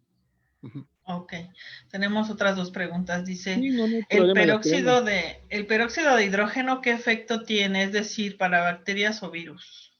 En esa cuestión genera radicales libres que entran a la membrana y crea la cuestión de, valga la redundancia, esos radicales libres obviamente crean la disrupción de sistemas enzimáticos, ¿no? Y esos son muy buenos para la cuestión de eliminación de hongos y levaduras. Más que para bacterias, se utiliza para hongos y levaduras. Por eso hay que recalcar, no se hizo hincapié en la primera parte, pero cada sanitizante inclusive va usado dependiendo del tipo de microorganismo que nosotros vamos a eliminar. En el caso de los peróxidos de hidrógeno, siempre son usados cuando tenemos contaminación por hongos y levaduras. Ok, gracias. Es muy Dice, extenso, es muy extensa la primera parte, pero traté de sintetizarla y ahí sí, sí hice mención de eso. claro. Dice, ¿qué tanto riesgo de contagio hay a través de la comida? En esa parte, pues siempre y cuando exista la parte de, por ejemplo, biofilms o partículas que caigan sobre la parte de la comida y uno la ingiera, pues sí, sí hay una cuestión de un riesgo de contagio, ¿no? ¿Por qué? Porque la mayoría de las comidas, ¿qué es lo que tienen? Medios acuosos, ¿no? Y como ya lo hemos visto, las actuales investigaciones están considerando de que teniendo las cuestiones de temperatura y humedad, esos biofilms pues, obviamente sobreviven más tiempo. Entonces sí puede ser una fuente de contaminación, ¿no? Por eso siempre es muy importante el uso de cubrebocas, ¿no? Sí, gracias. Dice, ¿qué sanitizante puedo usar en los laboratorios escolares antes de atender a los estudiantes? En los laboratorios escolares, ahí los cuaternarios de amonio, le digo, no hay ningún problema. Aquí los caballitos de batalla que siempre van a utilizar son los cuaternarios de amonio, ¿no? Le digo, yo los recomiendo los de cuarta y quinta generación, si los pueden adquirir. Si no pueden adquirir esos, pues pueden utilizar, obviamente, la cuestión del lavado, pues obviamente con los detergentes del Pinito y la utilización del fabuloso Flash o sus equivalentes, ¿no? Ok, En bueno, ese pues aspecto. muchísimas gracias, Fede. Una Ya, acotación. ya, ya no hay más preguntas, Ah, qué bueno. o al menos ya no las veo. A ver, es que, ¿Que eso es bueno o es malo? Porque realmente pregunten ahora o quédense con la duda. bueno, te pueden escribir también, ¿no? Sí, claro.